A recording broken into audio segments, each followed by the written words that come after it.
Like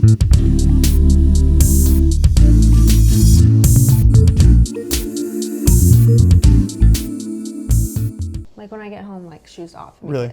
Yeah. Shoes, earrings off.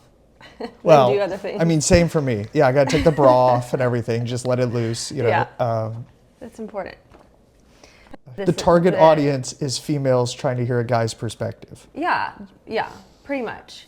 And allowing guys to give their perspective, which is like something that's falling by the wayside, I feel like. Well, and I will caveat that before we get into it. I had never before, like, October of this year, been on a dating app or anything like that. So this is coming at it from a fairly uninformed perspective, but I've got opinions nonetheless, which is silly, but here we are. I feel like I'm like an evil villain. I've got like my white cat that I'm petting, you know. Okay. So, cheers. At the beginning of your episode, we'll always cheers. Perfect. Yes, as we get into it. So today's episode, we're here with the handsome and wise, Josh Dunegan. And we'll actually be answering a couple of different topic questions today. Perfect. So, tell us about yourself. Give us a little lowdown who you are. We want to know your dating history. We want to know what you do. We want all the juice. All the juice. Okay, well, I've got my emotional support dog here, so we'll go for it. My name's Josh Dunegan. Okay. We've known each other, I was doing the math, and it's been over 15 years since we've known each other, which makes me feel old. I don't know about you. Oldest relative. Yeah, I mean, that's fair. But, so I'm an attorney in town, so I do estate planning, business planning, and some probate stuff. So no courtroom, anything like that. Okay. No, it's not like Suits, you know. Okay, I was going to ask, because I was going to say, does it feel weird that I'm asking you the questions? No, if no, you're not at the all. one up there, like, you know, interrogating No, people? if I'm in a courtroom, then something's gone terribly wrong because I'm being sued. So yeah, I stay out of that. I help people with wills and trusts and stuff like that and setting up businesses. So stuff. yeah, well, I find it interesting, but I'm not going to bore everyone here with that. So did Baylor Law School, A&M undergrad, so stayed here in Texas, grew up in Houston. We know each other from church back in the day. Mm-hmm. Dating history. I am a divorced dad, which is weird to say, but it's where we're at. So was married for... You're not the only one. Yeah, no, definitely not. Got married during COVID. So we were supposed to be like June of 2020, and so that definitely didn't happen. So it got pushed to September, and had our son in October 8th of 21, and then ended up pretty soon after separating and getting divorced after that in 2022.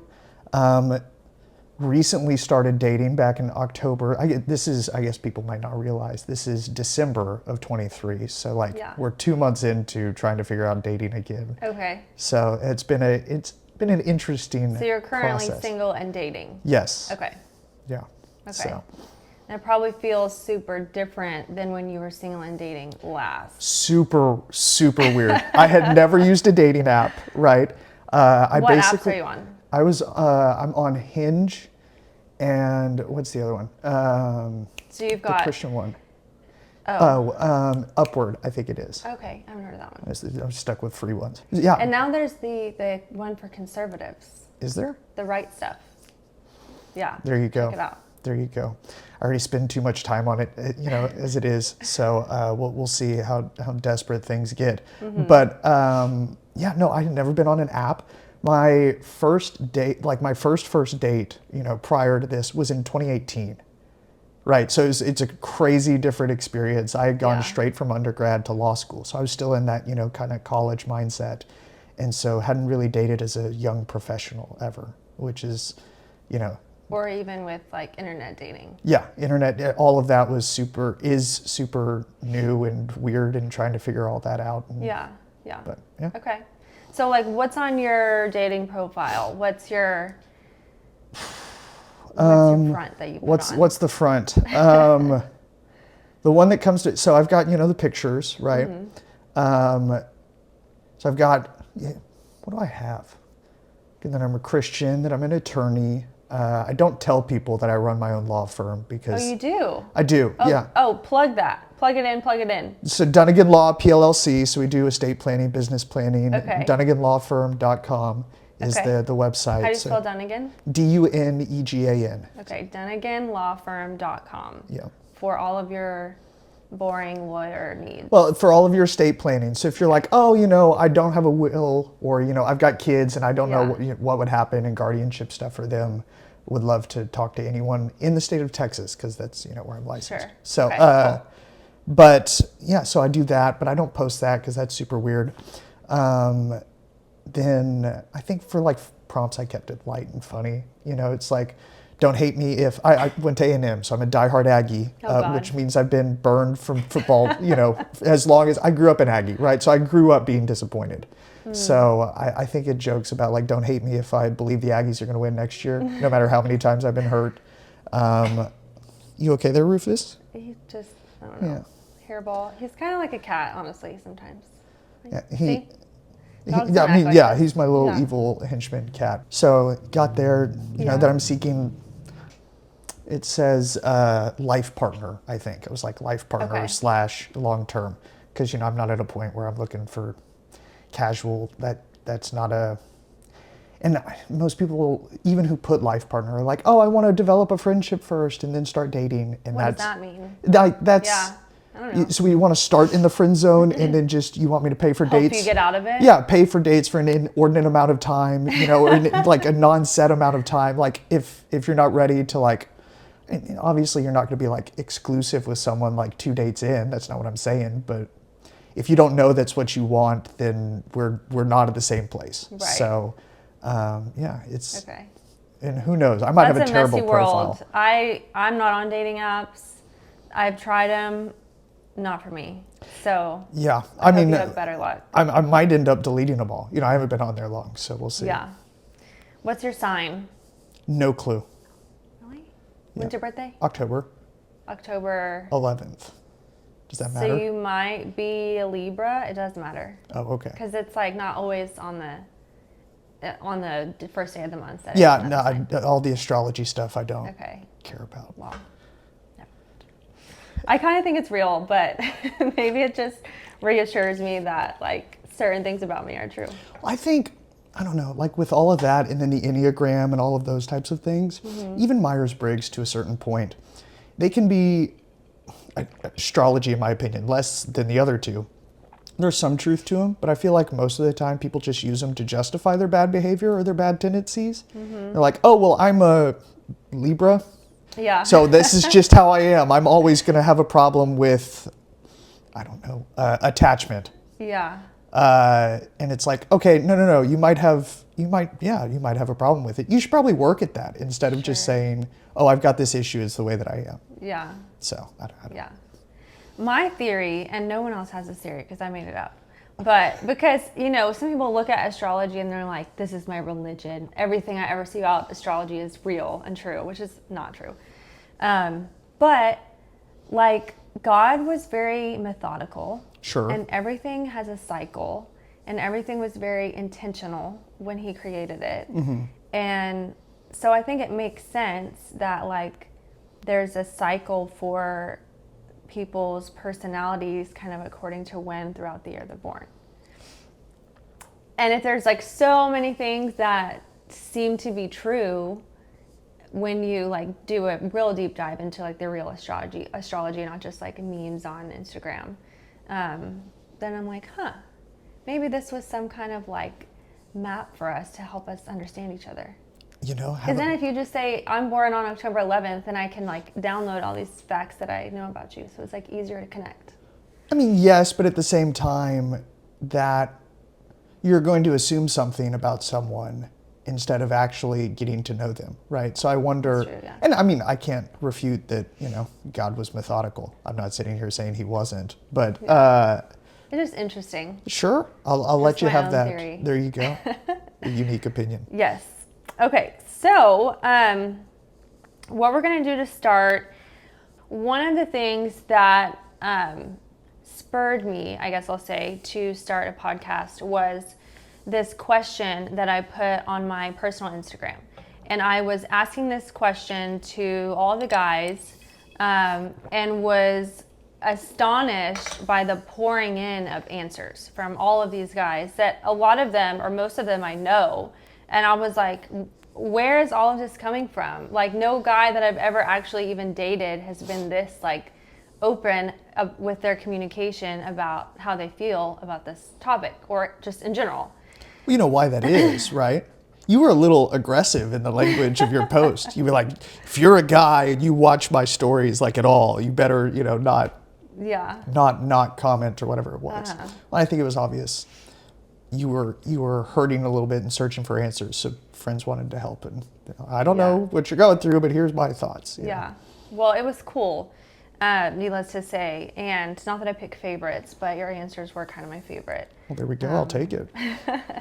So I'm going to read the initial question, which was, what is it about dominant women that is off-putting or intimidating? By dominant, I mean successful in career, intelligent, disciplined, strong-willed, attractive, perhaps in a position of power, etc. And one of the reasons I asked this was, I have definitely been perceived this way or described this way. Okay. Like even using the word dominant, that is because that's what other people have projected onto me. That's what you've heard them describe you as? Yeah. Interesting. So I was kind of like, what is it about this type of personality? Because not just me too. I have lots of friends who are amazing, very dynamic women that get the same feedback. Okay. But funny enough, to put you on the spot, you actually, after we sort of like met or ran into each other, you asked me out. 100%. I was seeing someone at the time, but you asked me out for dinner or coffee. And so my question is to you, did I come off that way to you, or how did I come off to you that made you decide when we reconnected? Yeah. So I don't know, we've got a unique situation because we've known each other for so long. Yeah. Like most of the time that I've like known you, we were in high school, right? So I don't know if I, looking back at high school, would describe anyone as dominant, and all of those characters. Like no one's professionally successful, I didn't know any YouTube, phenoms or anything growing up. And so I just kind of knew, okay, here's our background. Mm-hmm. Like, she's a cute girl who goes to church. I reconnected with her at church, so she's still going to church. And then I totally also misconstrued when you said single. I don't know if you remember our conversation, but I heard not dating. Yeah. And so I was like, oh, perfect. Cute girl that I know well who's single. Sweet. You were the first person, this is a fun fact that you don't know, first person I asked out post-divorce. And you got rejected. Yeah. Well, now I feel terrible. You shouldn't. You were seeing someone else, so I'd hope you would respond the way you did. And I had no clue, so it was perfectly fine. It was kind of funny, but yeah, I was laughing with my buddies. I was like, well, we're 0 for 1 here. You're probably all hyped up, like to ask, and then you were just like, oh yeah, you gotta, like even without my past, right? As a guy asking a girl out, it's a terrifying thing, and so you gotta hype yourself up, and it's like, okay, we're gonna do this. And then you're like, oh, I'm seeing someone else. I was like, well, I'm an idiot, But. So I guess with that being said, I didn't come off as like intimidating or like not wanting to be approached or unapproachable. No, you didn't. And I mean, part of that, it's hard for me to say like, oh, if I didn't know you, that well, or we were, but we were talking and you were like, oh yeah, I run my business and all this, that, and the other. And that wasn't, I also am in the same position, so that doesn't intimidate me. You're further into it than I am, so, but no, I didn't get any sense of that you were like trying to stand off or be aloof or anything like that. But. Yeah. The reason I ask is I just was pondering, that this whole conversation that we had, how much of that perception of, oh, that girl is really dominant, or she's unapproachable, or has really bad RBF or whatever, how much of that is about her and how much of that is about him. Because if you can perceive me as like, oh, it's really happy and outgoing and just ready to go to church and live life, and you were just like, oh, that's just would be a great person to go out with, as opposed to somebody right next to you could have been like, oh, I would never ask her out. You know what I mean? Yeah, and I don't know, every situation, the first thing I said in response was like, caveat, right? I'm talking in generalities here. Yeah, go ahead and read that. So I said, caveat, this obviously isn't applicable to every situation. I think many times women like this, meaning, the description of dominant, successful, the whole list that you went through, had to develop a fighter's mentality to reach that point. That mentality can be perceived, wrongly or not, in a lot of different ways, including not wanting to be approached, combative rather than cooperative in like conversational relationships, or the type of person who's not going to stick around if like a guy was successful and then he goes through a rocky point. Also, I mentioned that I think good guys, right, which I'm going to lump myself into very arrogantly, care a lot more about a woman's personality and ability to nurture rather than professional success. Not saying that's fair or how it should be, just, an observation. Mm-hmm. So I think because I knew, like in our example, who you were, right? Like we volunteered in children's ministry together, right?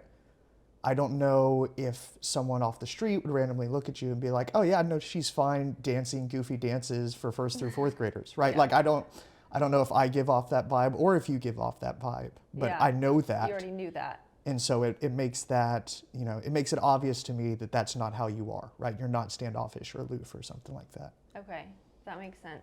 Question. Go for it. So in that first response, what did you mean by combative? So you said that mentality can be perceived wrongly or not in many different ways. One of those ways was combative rather than cooperative in conversation or relationships. What did you mean by combative? I guess what I had in mind is I'm envisioning, okay, we're in a relationship and we're going through a fight. Every relationship's going to have fights. Every couple's going to fight. I think something that's really important is your mentality about how you fight, right? Like, are you trying to win? Are you trying to prove that you're right? What's the goal here? The goal should be to work together for a solution, right? Right. If you're trying to win, then that's not, I don't think, a healthy place to be in. And I think the perception is that women, because generally it's going to be harder for them to reach that type of status that you're describing than men, or maybe not harder, but less common. I think personality-wise, that would lean like, okay, they're more likely to be more combative in a, potential disagreement than your average female. Does that make sense? Yeah, someone who's not in that type of, a kindergarten teacher, maybe. Someone who is not on a daily basis in a position where they have to be very aggressive or assertive or dominant. That type of person, generally speaking, people would assume that they're not as likely to be combative. Yeah, and I think, like, what you realize on the apps is like, okay, you're playing a numbers game here, right? Like, and so you can't talk to everyone, you can't get to know everyone, you're not going to ask everyone out. At least you probably shouldn't, right? Yeah. I don't have enough money to take everyone in the world on a date, right? So you got to play the odds a little bit. Mm-hmm. And so you're like, okay, what gives me an indication of what someone is more likely to be like? And so right or wrong, you use those kind of mental heuristics and be like, okay, someone who has fought their way up the corporate ladder, or fought their way through, starting their own business, running their own business, is probably more likely to be like a really assertive type of person.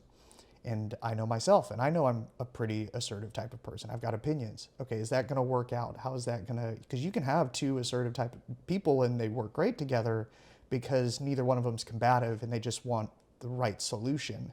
Mm-hmm. But a lot of times that can be like, okay, the natural tendency in the business world is to want to win, right? Or have the best outcome possible for you. And so like, how's that going to work? And so if you're playing the numbers, then that might not be the person that you lean towards, if that makes sense. Yeah, well, so that's where I think the world, our culture, is changing.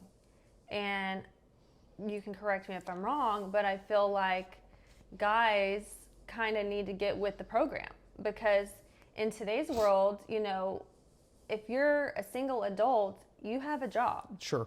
And for our generation especially, we were taught do well in school, get an education, and go out and get a career. Men and women alike. 100%. So for a guy to be put in that situation of like, okay, she's going to be a hard one. Yeah. And then to say, nah, maybe not. I'll just keep looking for an easier one. That's kind of not fair, because there's so many women now that are put in that category of like a more difficult person, because now you're out getting a career, you have your own house, so you have to make a living for yourself, you have to support yourself, so you have to have all these masculine characteristics to who you are, because that's just the world that we live in now. Sure. So if a guy is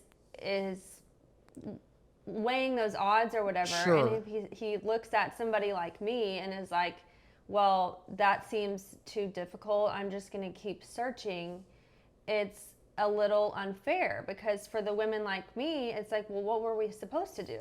Sure. Were we supposed to strive for a low-end career where I made a minimum amount of money so that I could attract more guys? You know, or should the guys kind of step up and be like, well, I'm looking for more of an equal, or maybe just don't make those assumptions about who she is as a girlfriend based on who she is to the rest of the world. I think the last thing you mentioned there, right, is something that we all need to get better at, you know, the assuming component. And I don't think the modern dating scene helps with that at all, right? I don't think apps where you're just looking at 3 photos and 2 prompts or whatever it is, you got to make a lot of assumptions there, right? You're not given enough information to go off of. And so I think we're naturally training ourselves, and we're inundated with more and more information that we can't sort through. So we have to rely on assumptions and generalities. And, you know, none of this, I totally get why it feels not fair, right? Like when I hear you describe it, you're like, okay, well, you told me to do this. I did it well. Why does it feel like I'm being punished for it? Right, exactly. So I get that. But I guess the thing that sucks is that none of this is fair, nor will it ever be. Yeah. And that's not a fun thing to hear or to say. It's not like I'm like, ha ha ha, it's not fair. I wish it were fair, that, you know, make things easier for everyone. But our society and culture and, you know, the job market and economy has changed so quickly that our like natural tendencies and urges and biology and all of that has not caught up. Hasn't caught up. Yeah. Right. And so we're in a weird situation where, you've got to both, in most relationships now, both people are going to be working, right? Like that's just the way that it's going to be for the foreseeable future. I can't envision a change in the future. But that is not necessarily how we're kind of like wired to be. So we're at this weird juxtaposition of like, okay, generally natural guys are going to lean towards and women are naturally going to lean towards is totally different from what it actually is going to look like in reality. Right. So I wish I could solve that, but I don't know how to fix that. Yeah. I think one sort of question I had was when we were talking about someone like that being combative, you know, what's the difference between combative versus strong-willed? Like, what if... Strong-willed is probably a better word for what I meant. You know, this was kind of off the cuff, but... Well, and I don't think it has anything to do with you. I'm just thinking, like, what if guys sort of make that perspective shift of, like, instead of making the assumption that, oh, because she's X, Y, and Z, she's going to most likely be really combative, rather than she's just going to be very strong-willed. I mean, her strong will is what got her to that position of success and being able to hold her own and all those things. I get what you're saying, and you're kind of calling out guys, and I get that, and that's a fair call out, right? Like, hey guys, the world has changed, so maybe we need to change our perspective a little bit. But at the same time, tell me if I'm wrong. I'm not saying you're wrong. I see a lot of truth in it. Hey, a girl's got to be successful and make her own money now because she can't rely on the fact that she's going to get married at a young age, because the average age of marriage has gone up you know. And so it's like, okay, I think the average, I'll probably get it wrong, but it's like 27, 28 for a first marriage for a female. in the U.S. Okay, well, what are you going to do? Let's assume you go to college.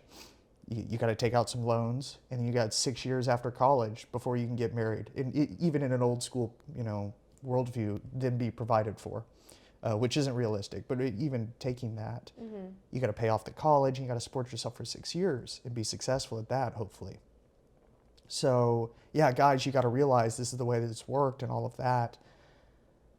But at the same time, just to flip it, I think that women in those situations can also do certain things to make it easier for guys to overcome those natural assumptions, right? Like this is a dumb example, but one that comes to mind.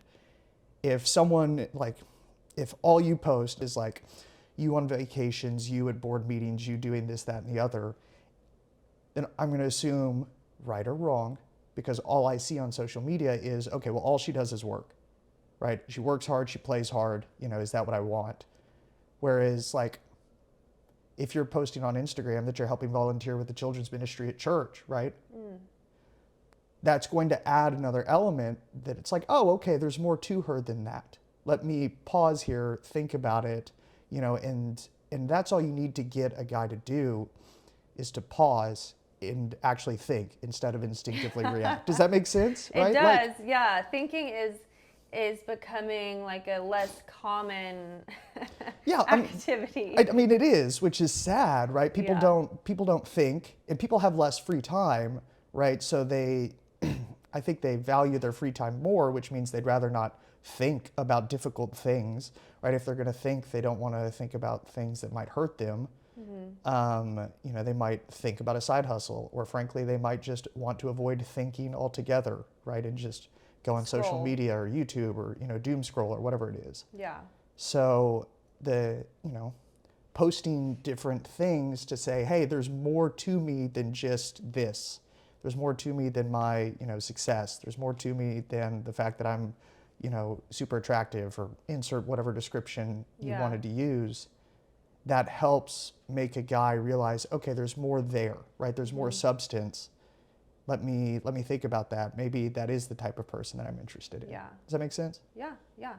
And that kind of goes into my response to your response. I was asking, how can she show the guy that she's not that way?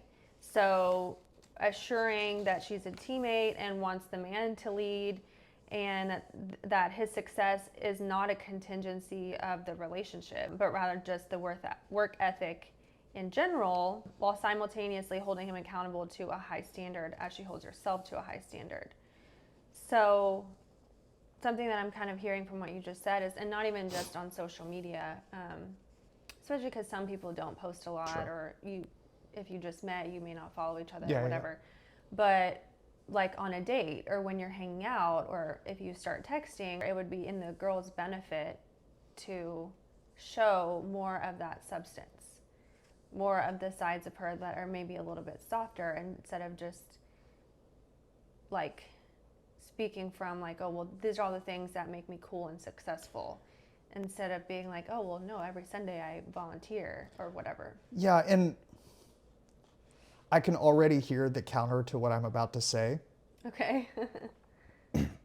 But the more vulnerable someone is, and I think this goes both ways, you can tell me from a female perspective, the more vulnerable the other person is in the conversation, the more you're going to feel like you know them on a deeper level. But also the more vulnerable you are, right? The more pain you might feel if it goes wrong. So you're setting yourself up for a bigger hurt potentially, but I think you're increasing the likelihood of success. Does that make sense? Oh yeah. So, that's why dating is so hard now. It's so hard, and you're playing a numbers game, and so how many times do I want to put myself out there to get hurt? Exactly. I was talking to my therapist, and I was telling her that, and I said, I feel like I've been sitting at the slot machine for too long. It's time to get up and go somewhere else. Sure. Go do something else. I love to go to Vegas. I love Vegas. Okay. It's one of my favorite places. But I don't gamble because I don't last very long. Like, I'll sit there and play and lose $20 and be like, what am I doing? Why am I sitting here? Yeah. You know, maybe it's a patience thing. And I go, I guess gambling's not really something you should try to do more of. No, you'll just lose more money in the long run. But yeah. So, but you get my point. Is I was telling her that about dating. Like, I just want to get up from the slot machine because it just feels like gambling. Like, you know that you are going to end up losing, at least in a place like Vegas. So, yeah, the vulnerability piece is huge. But people, especially our age, people that are now single in their 30s, later 30s, it's like they've already figured that out and they're just kind of like, I'm done.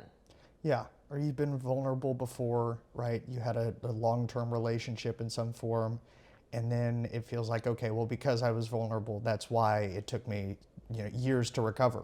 It's like, I don't ever want to be hurt again. It's why tons of people are like, oh, I don't want to get married because I don't want to get burned like that. Yeah. It's like, okay, you're setting yourself up to lose. And it's, again, not fair that you have to be willing to be hurt, I think, to really find, that love and that connection. But it's just the way that it is. Yeah. It's like, do you watch The Bachelor? No. That's like one of the key phrases on The Bachelor. I mean, it's had 30 seasons. Yeah, there's so many seasons. Yeah. And there's always consistent Themes? phrases or themes. Yeah. And one of the things is I'm just really trying to be vulnerable, or whoever the bachelor is dating all the girls, he's asking everyone to please be vulnerable, and I'm going to be vulnerable with you guys. And that's always a huge topic, because especially on that show, they're in this condensed environment. Yeah. I think it's 12 weeks or something like that. So if you're not vulnerable, you're getting the boot because you can't connect, Sure. like you were saying. Yeah. So what you're saying is, especially if you're a woman that can come off as dominant or intimidating, or however you want to describe it, that you almost have to be extra vulnerable to sort of counteract that, to show that, there's a lot more to me than just this career, this resume, this blazer that I'm wearing. Yeah, and I don't know if it's extra vulnerable. You don't need to, we'll stereotype here, right? Okay. Boss girl, C-suite versus kindergarten teacher, I think is what you said earlier. Mm-hmm. I think personality-wise, the kindergarten teacher is more likely to be vulnerable. So it's not that you need to be extra vulnerable. It's just match the level of vulnerability. Now that's going to be it's going to be more difficult for you naturally to be vulnerable like that than it would be for someone who's, kind of a natural personality leans towards a kindergarten teacher, right? They're super, that's just kind of the way that the cookie crumbles in terms of the personality, generally speaking. So it's not that you need to be extra vulnerable or more vulnerable than anyone else. It's okay, just match that. Yeah. Because I think the tendency is to, in today's culture, understandably, just portray only the successes and that's, hey, you were taught you need to have a successful career. You need to, be this influential person. So that's what you've been putting out there, right? Mm-hmm. You're showing, hey, I'm doing what, I'm killing it. I'm doing what you said to do. Yeah. And it's that's great. That's awesome. But there needs to be more to it. Yeah. Does that make sense? Yeah, absolutely. So I asked a question. I said, okay, are we talking about at the outset, right? Before you start dating, or when you're actually in a relationship? How does a girl show hey, no, I've got more to me. I want to be led by a guy in a Christian manner, all those types of things. And I said, the reason I ask is I assume you meant already in a relationship, but I think the biggest hurdle is actually getting the quote unquote good guys to start the relationship. Reason being, they probably already assume number 2 and number 3, which were the combative, rather than cooperative, and that you're the type of person who's not going to stick around if things get tough. Again, not saying it's fair, but it's probably based on stereotypes and past experiences. So even if they're confident enough to approach, which a lot of good guys are not nowadays, especially in the past couple of years, they might not choose to because of the assumptions. They're just playing the odds. Yeah. So the emphasis I want to put there is back on assumptions. Sure. So if a guy sees a girl and he maybe you're in a social setting and gathers that she's that type of person. We'll just call it dominant. Sure. Maybe he knows her already. Maybe his friends know her. Maybe he's just watching her and seeing how she interacts with people. And based on that, which is nothing, makes all these assumptions. 100%. That she's going to be difficult, or she's going to be... another one I hear a lot is have unrealistic expectations as far as like finances, or, you know, want to live in this big lavish house, or have all this money, or, you know, just unrealistic financial expectations, or just make all these assumptions about who she is to then decide not to approach her. Yeah, and so what is that about? Why are guys doing that instead of just going and finding out? Well, I think you're giving us too much credit. I don't think, for the most part, guys aren't sitting there intentionally thinking this out. Like, this isn't a conversation in guys' head. You'd be like, oh, I observed her talking to this person, right? No. We're pretty simple, right? Okay. It just happens. And then we get that feeling of, oh, I don't know, she's probably like that. So we're not consciously thinking about it. It just happens kind of instinctively. And I think a lot of it, unfairly probably, is based off of what we hear and what we've experienced, right? And so all I hear about, right, as a guy nowadays is how you've got to be 6 foot tall, you got to make 6 figures, you got to, you know, do this, that, and the other, right? Have you heard of the female delusion calculator? Yeah. Right? And so like, so you hear that, right? And it's like, okay. I think mine is like 2%. Like I have a 2% chance of finding said guy or whatever. I think, and I could be wrong here, but if you're looking for a guy in the US who speaks English, right, who's over 6 feet tall, not obese, and not actively in a relationship and makes 6 figures, you're looking at less than 0.1%. Yeah. Like, that's a crazy low. I don't know if I believe that whole thing. Sure, I have no clue how accurate it is. If it's accurate, we're all pretty much doomed. Well, if we have those. If that's a requirement, then yeah. Yeah. You know, less than 0.1%, that's not a good, you know, those are pretty poor odds. That's much worse than anything you'd find in Vegas. But, and so that's what I hear as a guy. Whether that's true or not, that's what females are looking, you know, for, and that's their requirements. That's what we're being told. Yeah. And so instinctively, that's just what we're going to assume, right or wrong.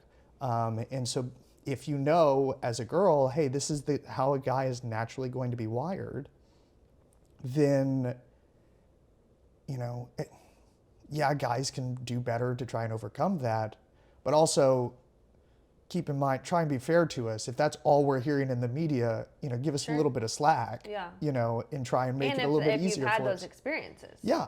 If you've been burned before as a guy, you're going to be super, super cautious. And so if you're out there and you're the dominant type of female, recognize, okay, what kind of guy do I want? Do I want a guy who, and I think dominant females are generally approached by a certain type of guy.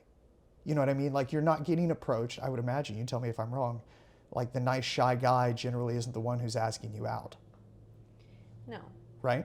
And the nice shy guy might be perfect for you personality-wise, but because he's shy, he sees you as not shy, and so he's going to be scared there regardless. Then he hears the cultural stuff, then maybe he's been burned once before. There's a really low likelihood that he's going to think it's worth it to put himself out there and ask you out. Yeah. I think what we were talking about earlier with how we're wired and like the biology of things. Another thing is like, so since so many women now, you know, they're providing for themselves, they're protecting themselves. If I can go out and buy a gun, I can protect myself. If I, you know, I have my own career, I can pay my bills, I can provide for myself. So it's like guys no longer have this automatic like attractiveness to a woman just for the simple fact that he can protect and provide for her. You know, yeah, so there's not like a needs. I don't need you anymore, technically. Sure. You know, emotionally and spiritually, that's a different conversation. But as far as just that initial, those observations and little calculations your brain is making whether or not to approach that person, if you can tell just by her energy and the way she carries herself that like, oh yeah, she doesn't need me. So now all you can offer her is who you are. And that's something that I always say is like the guys that I date, I have a hard time finding someone who can like keep up, because they realize, oh, she doesn't need me. And I'm like, no, I don't need you. As far as like, it's not about your money. It's not about, can you help me and take care of me? I know how to use a drill. I just want you. But if they feel insecure or make assumptions about what I want you to be, then they may start backpedaling, because they're like, well, I can't offer her the 6 foot tall and the this and that, even if those are just assumptions. Sure. Well, and I think that speaks to where guys find their worth in relationships and how they feel valued, right? So a guy wants to feel like the provider. And nowadays it might not be financially, right? But you want to feel like you are providing for your partner and for your family. But I think it still is. But I think a lot of that is financial. I think a lot of confidence when it comes to guys is financial, whether they realize it or not. And I'm not denying that for a second, but even a guy who's like, okay, I can be fine. I've got one of my closest friends, right? Is married. They've got a wonderful relationship. She makes significantly more than him. They neither one of them makes like bukus, but she makes a lot more than him. But he can provide for her, he feels like, because I've had this conversation with him, in other ways that aren't financial. And so you can still feel like you are valuable in that relationship. If a guy is realizing all I have is my personality, that doesn't feel like you as the man are providing in a relationship. Mm-hmm. You're there, you're present, you're yourself, but you're not providing anything, right? Like you in and of yourself without doing something, that doesn't feel like you're providing. And so if you don't feel like you're providing, most guys are going to feel like they're worthless. If you feel like you're worthless, of course you're going to be insecure. And if you're insecure, that's the, Game slippery over. slope from there, you know. So in that dynamic, how does that work? If she's the breadwinner, does he bring other things to the table, or how would a guy in that type of couple dynamic feel like he's providing? There's probably an infinite number of ways, right? And it all is going to depend on the personality of those two individuals and how they match. I mean, you mentioned a drill. It can be something as simple as like, hey, he's a handy guy. He can fix things around the house, right? As a guy, very valuable. Sure. I have a shower curtain rod that's on the floor right now because I don't know how to put it back up. Yeah, we can look at that later. Maybe I'm handy enough. Maybe I'm not. But like that can be a way that a guy provides, right? A guy can cook, right? I've got another buddy who loves to cook. Mm-hmm. So if he's cooking meals and making, nice elaborate dinners, he can feel like he's providing in that way. Maybe a guy feels like, hey, I think a lot of guys who end up being stepdads feel like they can provide, fatherly, like a father figure, right? So maybe it looks like that. I don't know. I can't speak to everything that makes each guy tick. Yeah. There's a lot of different things, but I think from the female perspective, the important thing to realize is, generally speaking, a guy needs to feel like he's bringing something to the table and he's providing for y'all.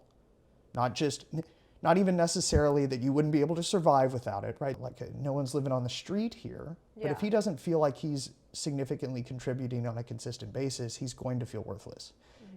And so if you recognize that and you see him providing in some small way, he fixes a shower curtain rod, he makes you a nice dinner, pausing and hey, I really appreciated that you did that. It really helped me out. Yeah. Right? Like that is going to make a guy feel like, hey, not only am I providing, it's being recognized and appreciated. Mm-hmm. That's going to make them feel significantly more valued. It's going to limit the likelihood that they feel insecure and kind of stave that off. Does that make sense? Yeah, definitely. That's really good. And kind of like fast forwards a little bit further into the conversation that we had. My next response to what you had said was, it feels like a lot of men up front embrace the powerful woman, and then once the relationship gets more serious, they feel like, oh, this is too much. I want something easier. Is that because they feel more insecure as the relationship deepens, or were they insecure from the beginning? and we're looking to a powerful woman to combat his insecurities. And I'll go back to my experiences.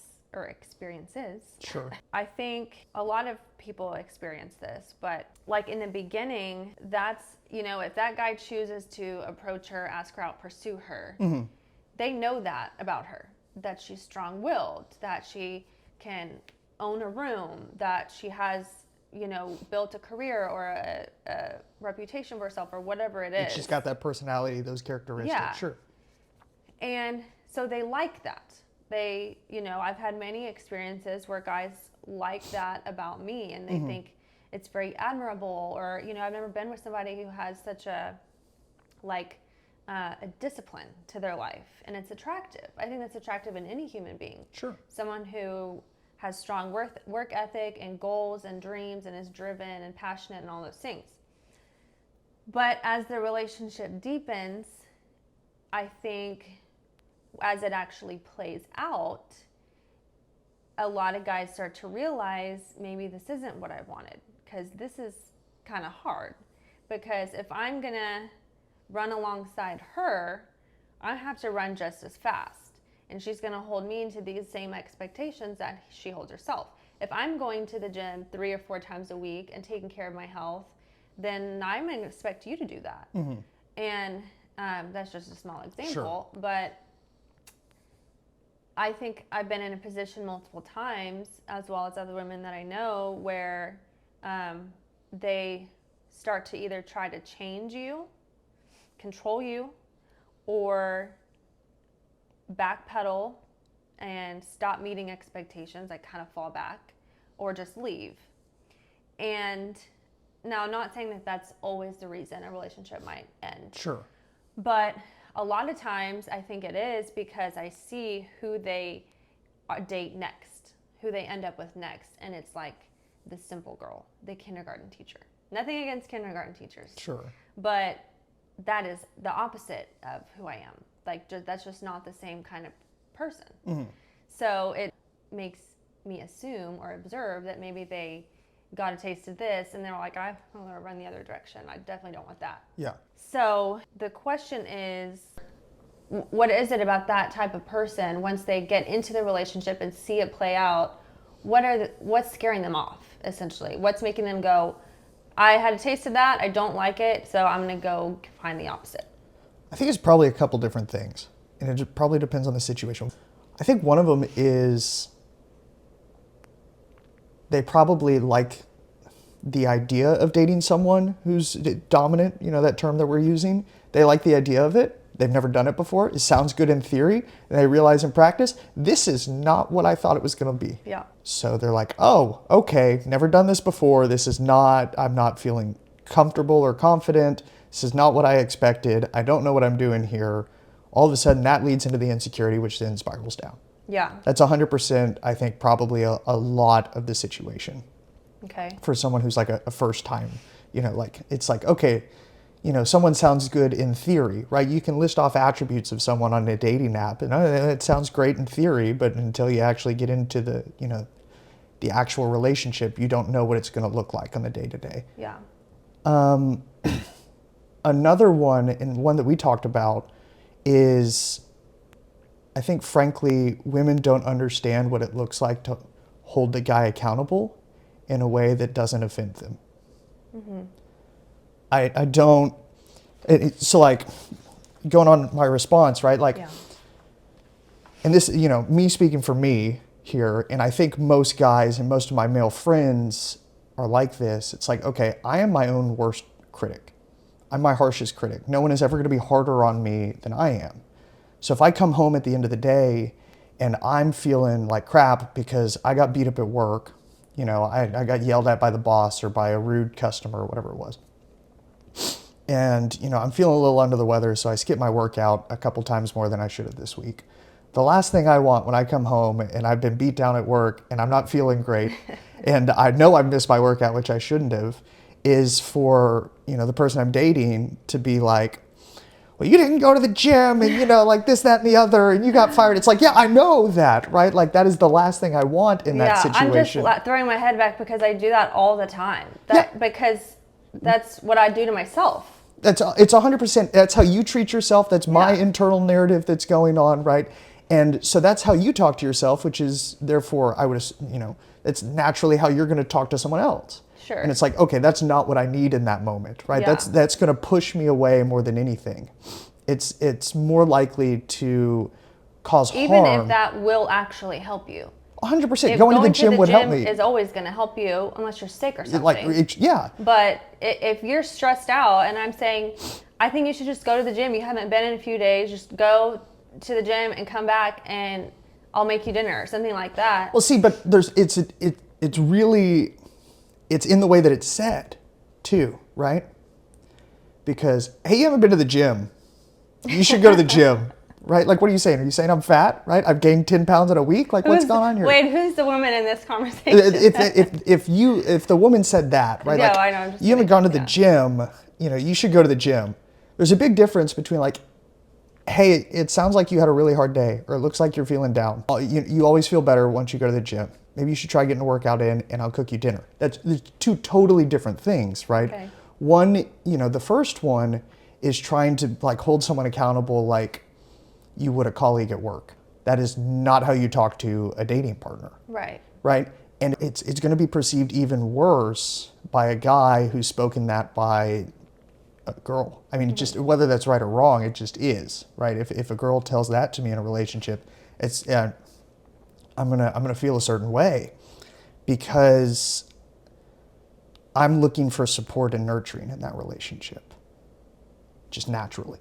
Right. It's not even that I'm thinking, oh, well, she's not being supportive and nurturing. No, it's just going to, trigger that little instinct within me to say, okay, well, this person who's supposed to be supporting and nurturing me is doing what feels like is the opposite. Now, if I were to be able to be completely rational, take a step back and try and give you the benefit of the doubt, oh, well, she might be saying go to the gym because you'll feel better. She's not calling me fat or lazy, Yeah. But it's all about tone and the words that are used. Because holding each other accountable can look really, really different, if that makes sense. Yeah. Well, and you mentioned disrespect.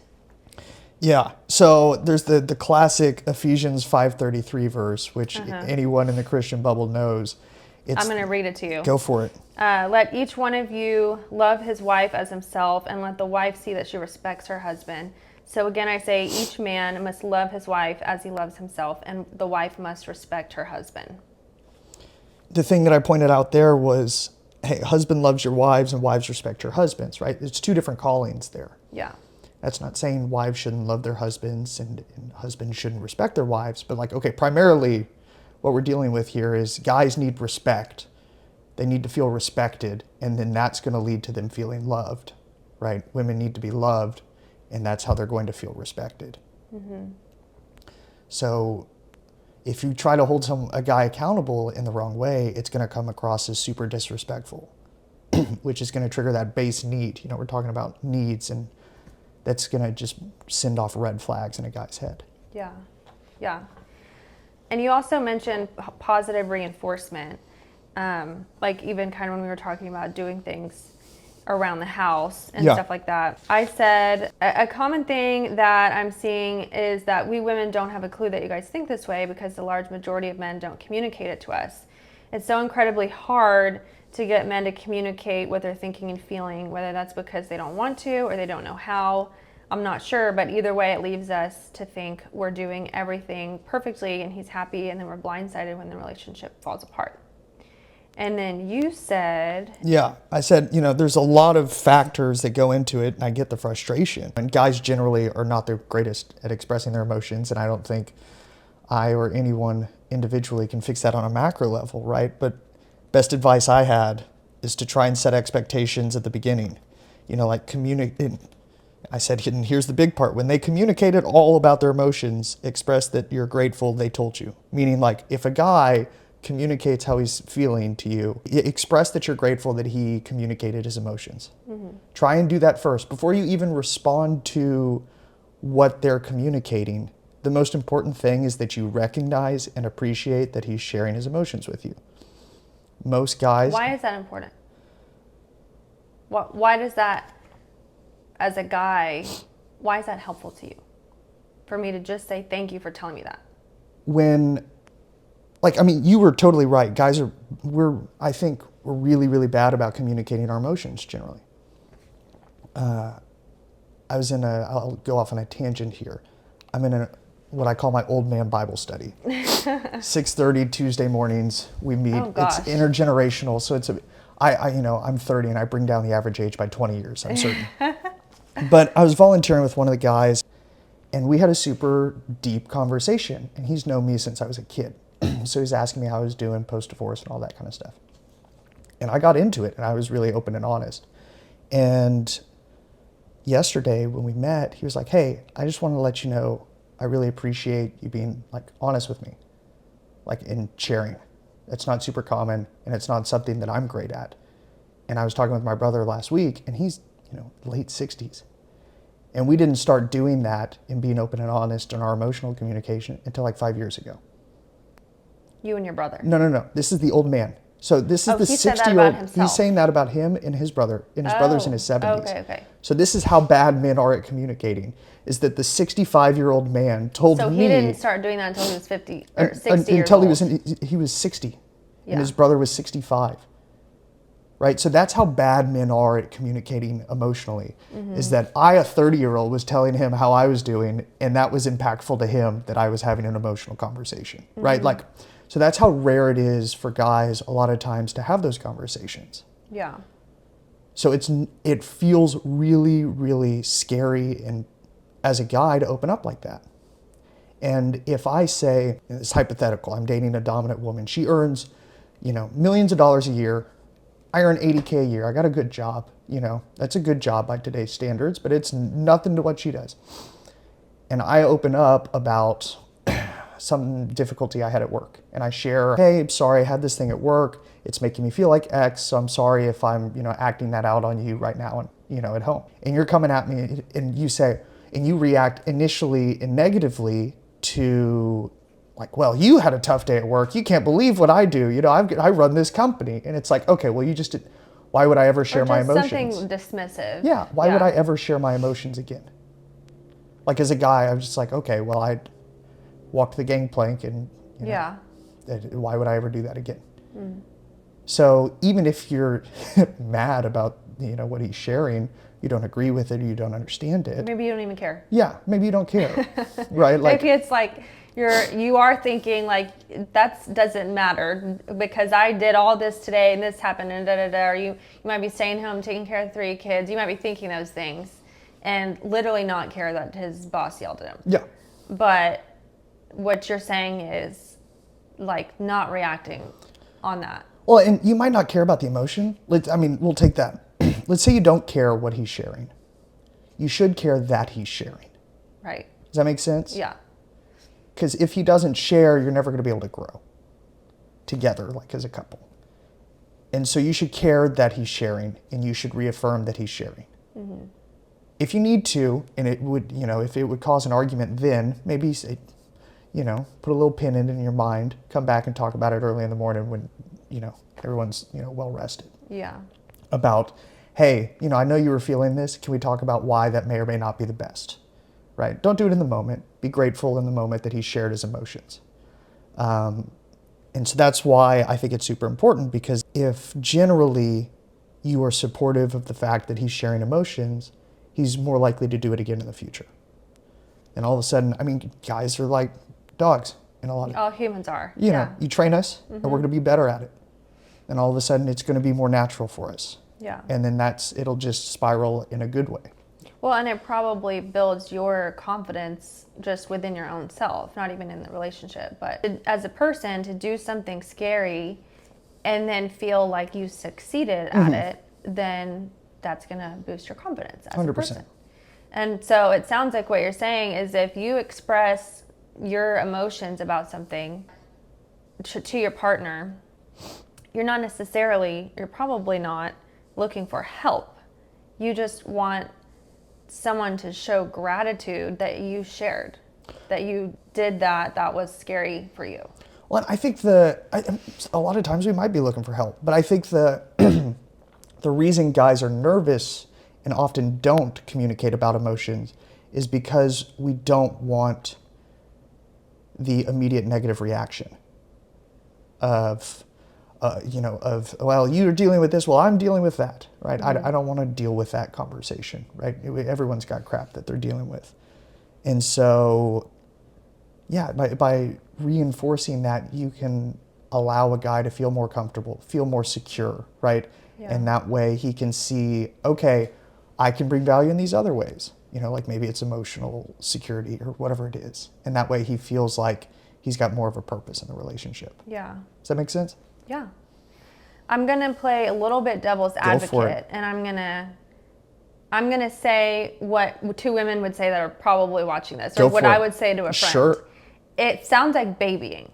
It sounds like every time that a guy expresses his feelings, I had to positively reinforce that every single time just to get you to keep doing it, because I get that it could be scary, or you might not be totally comfortable, but okay. So what? I mean, it's a little bit babying, but if we don't do it, then we're going to come off as unsupportive, or it's going to make him shut down. I mean, because I don't get that reinforcement every time I share my feelings. In fact, for women, I think the stigma is that it's the opposite. It's that we're too emotional. And that if we express our feelings, then he's going to think that we're nagging or demanding, or I can't make her happy. But we then have to do that for you.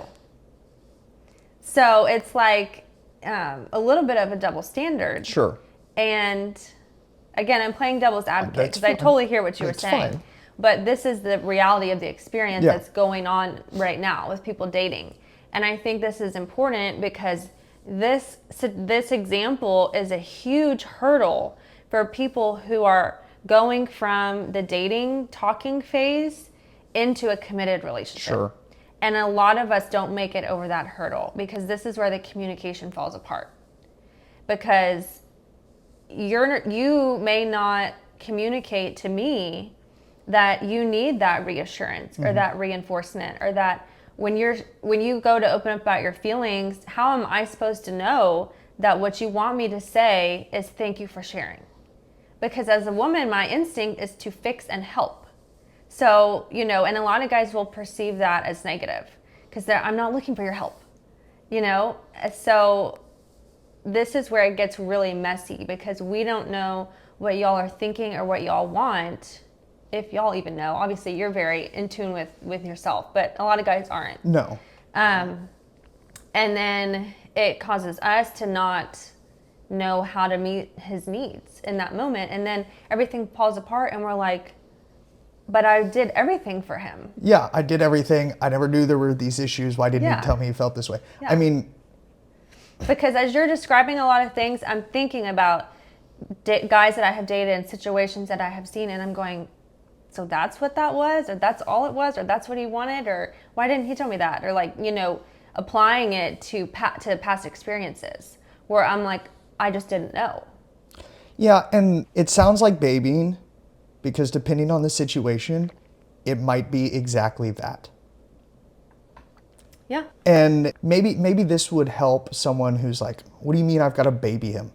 Maybe this would help share a man's perspective. Because what you're wanting a guy to do and open up emotionally is the exact opposite of what he's being told to do and being raised to do. In American culture. Sure. Yeah. Right. Yeah. It's the exact opposite of what he was told to do. It's probably the exact opposite of what he saw his dad doing. So you literally are training him up from an infant stage in that ability. So yes, you have to baby him, because literally he has the skills of a baby in that regard. Yeah, that's very true. Sorry, that's where we're at, right? You got to take the good with the bad. Yeah. And should guys be there in an ideal situation? No, right? But none of this is ideal. Yeah. Relationships are all about compromising and dealing with people where they're at, not necessarily where you think they should or could be. So yeah, part of it is babying. It reminds me of, this is another thing, if you don't know this, that we women talk about. Okay. It's like when guys are sick, you are... Oh, the man flu. Yes, yeah. It's ridiculous. Like just how you can't even function if like you're sniffling, and then expect like just. Babe, can you bring me soup? Yeah. Soup and Gatorade, please. Yeah. And like you need a blanket, you just sleep all day, watch Netflix. It's like, really? Yeah. Or the moms are like, I've had a cold for 3 weeks straight and I'm dealing with the infants, you know, what do you mean? You need a whole day off because you have the cold. Yeah. So it kind of reminds me of that. And realistically, maybe that's where like, again, our biology hasn't caught up to where our current world is. Guys kind of are babies as far as like emotions go, like you were saying. And, you know, there's a reason that God made Eve to help. Guys aren't meant to do and be everything. So your kind of main functions are protecting and providing and making babies and being this sort of cornerstone of the family. But then there's us who we are literally the ones who baby everybody. Like we're supposed to be the nurturers, and we take care of the babies and the man-child. But because it goes back to where we are now in the world, that women, we don't most of the time need those basic needs met. I'm the cornerstone for my own household now. My household of dog and I. So then you have this man-child that comes in and can't even get through a difficult conversation, like being open and honest and just having a very frank conversation. And you're like, do I really want to deal with this? I would rather just be with a guy who's already emotionally mature, who's already emotionally intelligent. And that's where I think a lot of women get it wrong, because in comes the unrealistic expectations. Yeah, and I wouldn't say we're emotional babies, but we often lack emotional maturity, right, and emotional intelligence, right? Because that's not something we're ever taught. And in fact, we're never told this, but the perception that you have as a guy growing up is, oh, well, these emotions are these things that, you feel, but you got to push them aside to make the decision, right? So you're not taught how to think and deal with those emotions. You're not taught how to have a conversation, about, on a deep level about emotionally where you're at and why you might feel like your needs aren't being met, for instance, right? And you don't see that nowadays. And frankly, with the number of fatherless households, I think it exacerbates the issue, right? You don't see a dad in the household a lot of times, at least a good dad, to role model what that should be like. Yeah. And so it just makes it worse and worse and worse. And I hate to sound like I'm just saying, hey, women, you've got a tough situation to deal with. Here's how you can make the best of a crappy situation, because all guys are terrible. But that's just where it's at in terms of emotions. And, I think that's a good segue, if you want to, into the second topic of ghosting. Yeah. Because I think it has to deal with a lot of emotional maturity and intelligence, and how that's lacking in today's society. For sure. Thank you all so much for tuning in to today's episode of That's What He Said. I hope you enjoyed it as much as I did, and I hope you're taking away something valuable that will benefit your dating life.